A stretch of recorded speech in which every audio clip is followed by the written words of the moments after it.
Thank you. Hello, everyone. Among Shmuel Hugo Bergmann's many intellectual activities was his role as a key conduit of European philosophical ideas to the Yishuv and Israel during the long period between the 1920s and the 1960s. In his writing and teaching, Bergmann provided updates and analyses of the valuable and latest philosophical developments taking place in Europe to the Hebrew-speaking reader. For someone who was already in Palestine in the 1920s, Bergmann was remarkably up-to-date about the intellectual scene taking place in Europe, and through his writings, so were the intellectually inclined Jewish public. His role was most commonly that of the expositor. He would be concerned with introducing philosophers and philosophies and presenting complicated ideas in an accessible but rigorous manner. His survey of modern philosophy in Hebrew is a case in point. In addition, he occupied himself with translation. He would translate important works of philosophy, most notably works by Bergmann and Kant into Hebrew.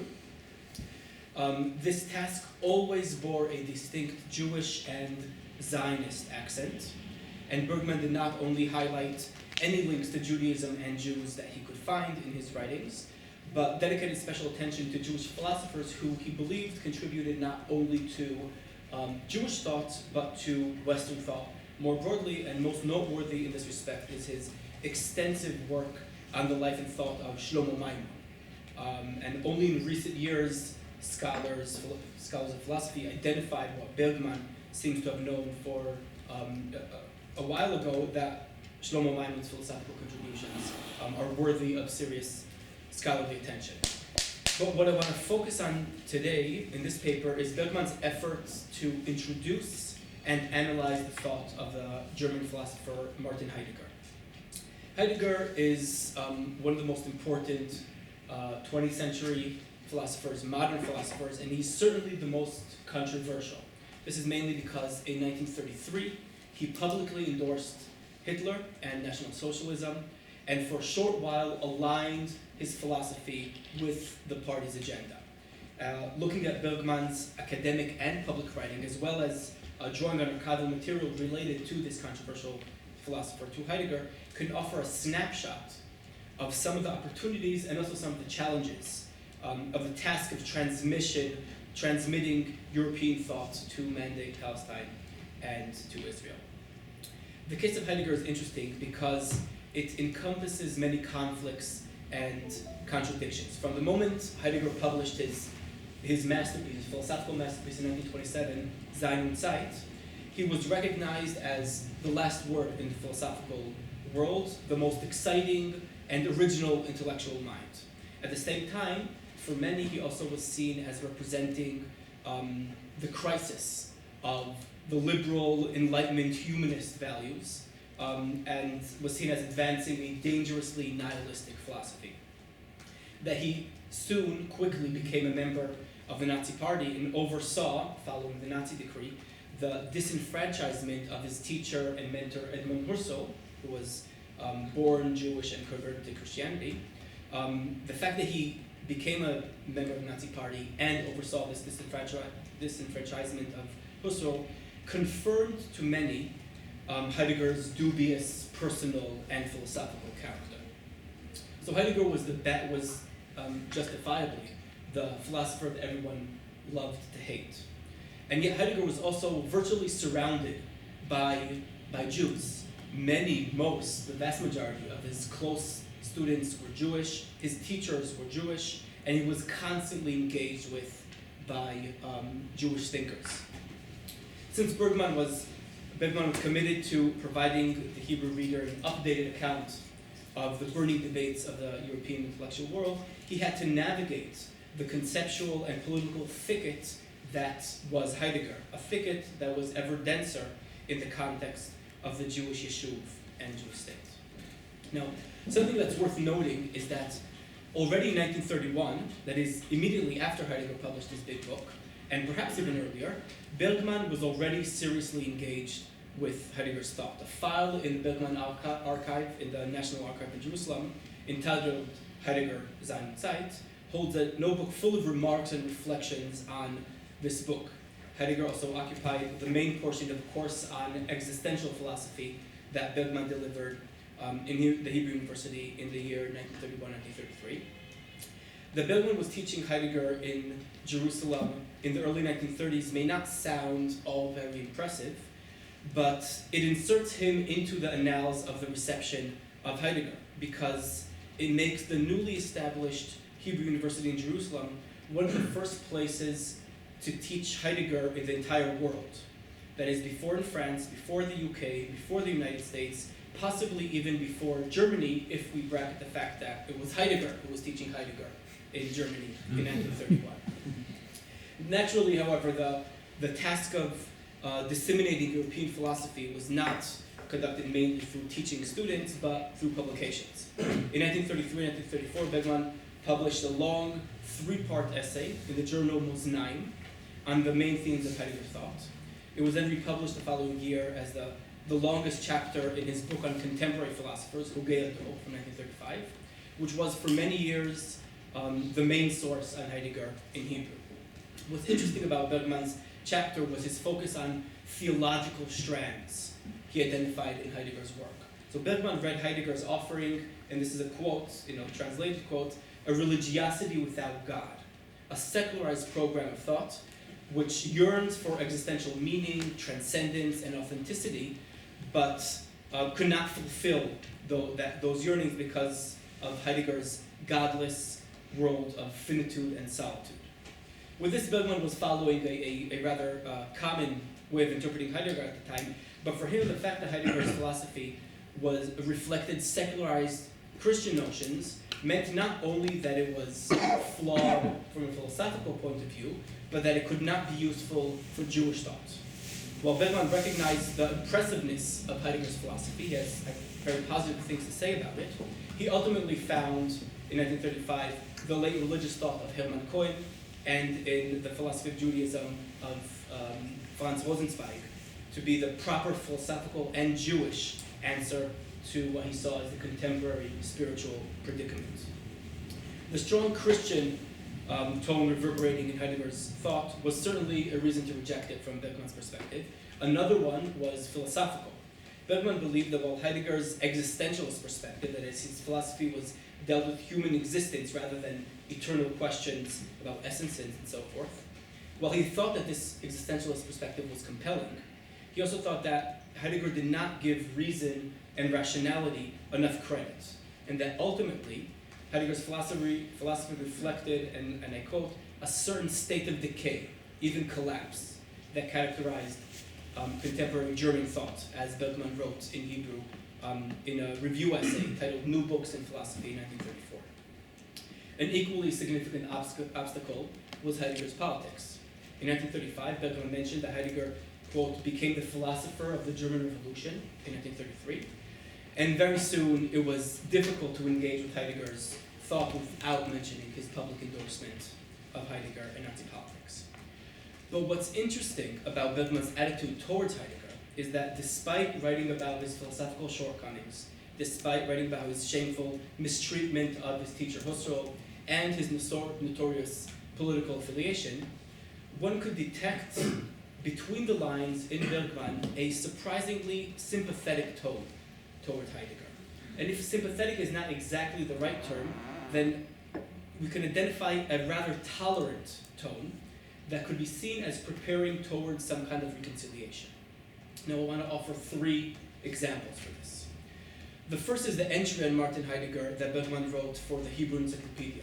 So the Encyclopedia Ivrit. It was published in 1960, so it was probably written a few years, toward the late 1950s.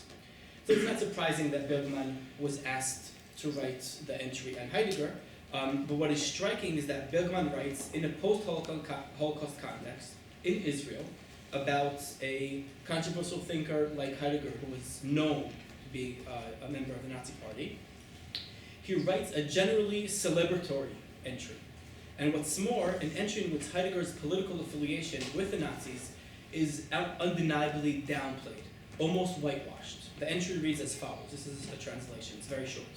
Heidegger Martin, a German philosopher, was Husserl's student in Freiburg, professor in Marburg from 1923, in Freiburg from 1927. In 1933, Heidegger was close to National Socialism, okay, Karov. And that year, the Nazi government appointed him the rector of the University of Freiburg. However, his activities as rector conflicted with the government, and he quit the post in 1934, okay, 1933 to 1934. After the war, in 1952, he was granted permission by the Allied military government for occupied territories to resume teaching. Today, Heidegger is considered a very important German philosopher. His students see in him the philosophical messiah, and his influence is great in France as well. Okay, so that is the entry. Now, Bergmann does not gloss over Heidegger's Nazi episode, but he greatly minimizes it. Heidegger was close to the party, nothing more. Bergmann also portrays this as a short-term and barely cooperative incident, where Heidegger's almost defiant activities conflicted with the party and led to his resignation shortly after from the role of the rector.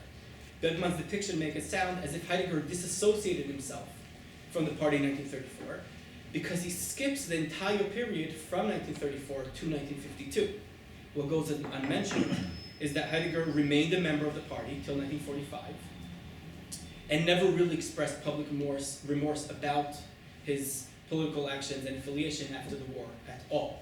Also obscured is that the reason Heidegger had to be granted permission to teach in the first place was because this right was almost revoked from him, because the denazification committee of the Allies was unsure whether or not it was wise to let students hear him and let him teach. All in all, in Bergmann's portrayal, the Nazi episode in Heidegger's biography was a sorry mistake. Irrtum is the term that Bergmann uses often in this context, from which Heidegger's dignity as a philosopher and a human was rectified shortly after. Anyone who looked to the Hebrew University to learn about Heidegger, this is what he or she read. The second example for Bergmann's generally tolerant or accepting disposition towards Heidegger can be found in a 1966 newspaper article where that Bergmann wrote in the context of the public debates over the appropriate attitude towards Germany and its cultural legacy that reemerged forcefully in the 1960s, in post-Holocaust 1960s in Israel. So there was the Aaron controversy in the background and establishment of diplomatic relations with the Federal Republic of Germany, and Wagner was constantly debated. And naturally, German figures associated to Nazism were the center of the controversy as well. Intervening in this debate and writing against cultural embargoes on figures whose negative attitudes toward Jews or Judaism was known, Bergmann used the logic of the slippery slope, warning that it will not be long until the question will be raised, and this is a quote: how is it that it is allowed to teach Voltaire, Goethe, Kant, Fichte, Schopenhauer, von Hartmann, for were they not also anti-Semites, as this or that book shows? And Hitler and Mussolini loved Nietzsche, and Heidegger was a Nazi. There is no end to it. End quote. For him, what was most important was the content of their philosophy, the depth of their thought, and their intellectual and spiritual contribution. Their personal prejudices, while certainly regrettable, did not justify bans. This was a position that was not always easy to defend in the midst of a painful national debate over German-Jewish relations in the wake of the Holocaust. And indeed, Bergmann's position was harshly criticized, and he was targeted personally. As Chaim Yaari, a figure in the Israeli intelligence service, wrote with more than a pinch of irony, and this is again a quote, Professor Bergmann, a thinker who possesses a skill of delicate nuance, may be able to distinguish between the genius and the satanic sides of Wagner's personality. But us, simple people, simple Jews, lack the talent for such a fine distinction, Yaari wrote. And he wrote, the towering figures of Goethe and Kant will continue to be taught. But, quote, when Professor Bergmann continued to ask, and what about Heidegger the Nazi? To this we reply, Heidegger was a Nazi, and if he did not atone for his sins and repent, we shall treat him as a Nazi. Would Professor Bergmann wish to invite a Nazi philosopher to lecture in Jerusalem? Now, Bergmann did not have the opportunity to invite Heidegger to lecture in Jerusalem, but he was involved in the efforts to bring Heidegger's work to Jerusalem bookstores. And this is the third example that I'm offering. In 1968, Shlomo Tzemach, who was an agronomist, literary figure, and a childhood friend of David Ben-Gurion, translated a short book by Heidegger. It was originally a lecture from the mid-1930s, The Origins of the Work of Art. This was not a simple feat to do this, to translate Heidegger into Hebrew. One of the reasons why this was complicated was because the person who had the copyrights for this work and who had to approve the translation was Heidegger himself. And there's an entire story about this. I wrote about it, but one of the issues that arose was how does Tzemach, the translator, discuss Heidegger's Nazi period in the introduction to the translation in Hebrew in such a way that Heidegger will grant him the rights to translate the work. Heidegger asked to see the introduction, and Tzemach had to somehow write in Hebrew, translate to German, and present it in such a way that will be presentable to the Israeli public and be agreed on by Heidegger. At a certain point, this is a long story, but at a certain point, Heidegger wrote a letter directly to Tzemach where he addresses his political past and explains that he actually quickly disassociated himself from the Nazi Party and that actually the Nazi Party targeted him. Tzemach understood Heidegger's letter to him to be a historically significant text, since it was, to the best of his knowledge, the first and only written testimony by Heidegger about his Nazism. So he chose to consult with the great expert in Israel about European philosophy, Bergmann. So he asked Bergmann. Bergmann read Heidegger's letter and recommended that Tzemach publish it in full, in Hebrew translation and German, side by side in the introduction, as part of his discussion of the political past. And Tzemach followed this advice. Now this proved to be an important moment in the Israeli reception of Heidegger, because in what was the only text of Heidegger in Hebrew available at the time, the introduction, offering the perspective on Heidegger's politics, was a non-judgmental, seemingly factual outline of the historical events around Heidegger's affiliation with the party, which was actually the version authorized by Heidegger himself. Now, Bergmann also published a review of Tzemach's translation, where he acknowledges the thorniness of the task undertaken by Tzemach. This is a quote. "It is known how sensitive our Hebrew public is concerning artists who, correctly or incorrectly, were branded as anti-Semites," Bergmann wrote. And now in light of Tzemach's translation, under discussion, quote, "is a philosopher about whom it is known that he belonged to the National Socialist Party." But nevertheless, Bergmann claimed that this literary event of translation bore messianic significance. And this is Bergmann again. Franz Rosenzweig once said that every translation is a messianic act, probably because it brings the nations closer to each other and thus hastens the coming of the messianic humanity.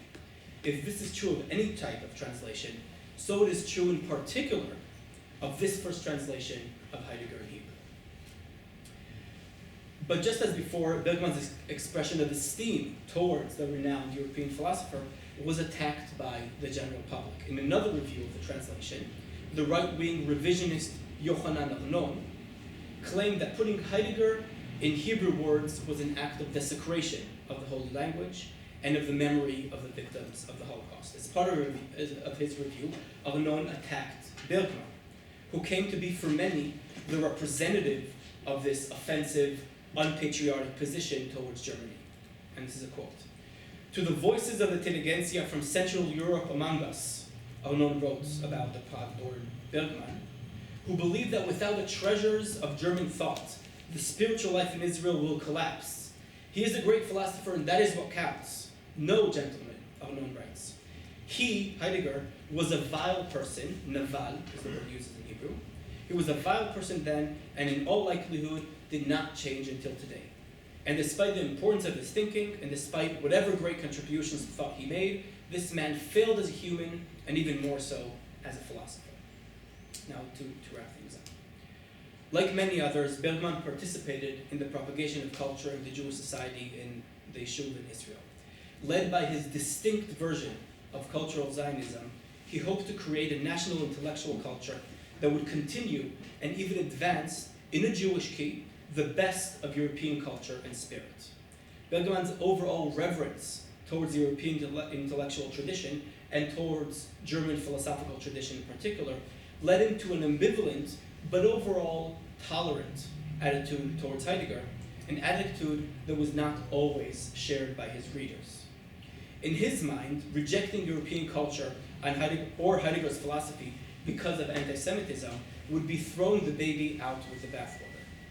That such tolerance was not always tolerated by his Israeli audience illustrates not only that all acts of cultural transmission are ideological, but that for many, and perhaps for Bergmann himself, Bergmann personified the very European spirit that was under debate.